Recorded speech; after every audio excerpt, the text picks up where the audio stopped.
Hello friends, என்னுடைய weight loss customer ரீசெண்டாக வந்து அவங்களுக்கு வந்து ப்ராப்ளத்தை ஷேர் பண்ணியிருந்தாங்க. ஸோ அவங்க ஒரு 15 டேஸாக நியூட்ரிமில் எடுத்துட்டு இருக்காங்க. ஓகேங்களா? ஸோ நியூட்ரிமில் எடுத்து ஒரு 15 டேஸில் பார்த்தீங்கன்னா எனக்கு கேஸ்ட்ரிக் ப்ராப்ளம் ஆகுது, பட் வெயிட் லாஸ் வந்து நடக்குது அப்படின்னு சொல்லியிருந்தாங்க. ஸோ இந்த கேஸ்ட்ரிக் ப்ராப்ளம் நடக்கிறதுக்கு சில பாசிபிலிட்டிஸ் இருக்குது. ஓகேங்களா?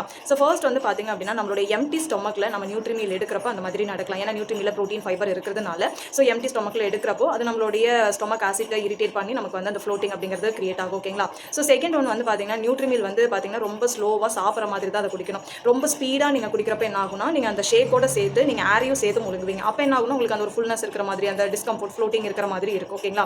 ஸோ தேர்ட் வந்து பார்த்தீங்க அப்படின்னா நியூட்ரிமில்ல ப்ரோட்டீன் ஃபைபர் அதிகமாகவே இருக்கும். ஓகேங்களா? ஸோ அப்போ தேவையான தண்ணி நீங்கள் குடிக்கல, அதாவது ஒரு 3.5 லிட்டர் நீங்கள் தண்ணி டெய்லி நீங்கள் குடிக்கல அப்படின்னா என்ன ஆகும்னா அந்த ஃபைபர் வந்து நமக்கு கான்ஸ்டிபேஷன் அண்ட் வந்து ஃப்ளோட்டிங் வந்து கிரியேட் பண்ணும். ஸோ ஃபோர்த் வந்து பார்த்தீங்க அப்படின்னா லாக்டோஸ் சென்சிவிட்டி. ஸோ நம்ம இது வந்து கவு மில்கில் தான் நம்ம வந்து மிக்ஸ் பண்ணி எடுக்க போகிறோம். ஸோ அப்போ அந்த மில்கில் இருக்கக்கூடிய அந்த நேச்சுரல் சுகர் தான் அந்த லாக்டோஸ். ஓகேங்களா? ஸோ அந்த லாக்டோஸை சிலரோட பாடியில் வந்து பார்த்தீங்கன்னா அதை டைஜஸ்ட் பண்ணக்கூடிய அந்த என்சைம் வந்து இருக்காது, கம்மியாக இருக்கலாம். ஓகேங்களா?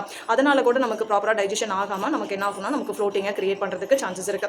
ஸோ ஃபிஃப்த் ரீசன் வந்து பார்த்தீங்க அப்படின்னா சடனாக நம்ம டயட் சேஞ்சஸ். ஓகேங்களா? ஸோ நம்ம இத்தனை நாளாக ரெகுலராக நம்ம அது இதுன்னு சாப்பிட்டுட்டு இருப்போம். இப்போ சடனாக நம்ம வந்து ப்ராப்பராக நம்ம நியூட்ரிமில் இதை நம்ம எடுக்கிறப்ப என்ன ஆகும் அப்படின்னா நம்மளோட டைஜஸ்டிவ் சிஸ்டம் வந்து கொஞ்சம் டைம் எடுத்துக்கும் அதை அட்ஜஸ்ட் பண்ணுறதுக்கு. அதனால கூட ஃப்ளோட்டிங் வரலாம். ஓகேங்களா? ஸோ இது வந்து காமன் தான். ஓகேங்களா? ஸோ இந்த மாதிரி நீங்களும் வந்து ஒரு ப்ராப்பரான வெயிட் லாஸ் பண்ணணும், ஹெல்த்தியான வேலை, சஸ்டைனபிளான வேலை பண்ணணும் அப்படின்னா அதுக்கு இன்றைக்கே எங்களுடைய ஃபிட் ப்ளூ மாம்ஸ் கம்யூனிட்டியில் ஜாயின் பண்ணிக்கலாம். அதுக்கு இன்றைக்கே நீங்கள் வாட்ஸ்அப்புக்கு மெசேஜ் பண்ணுங்கள். தேங்க்ஸ்.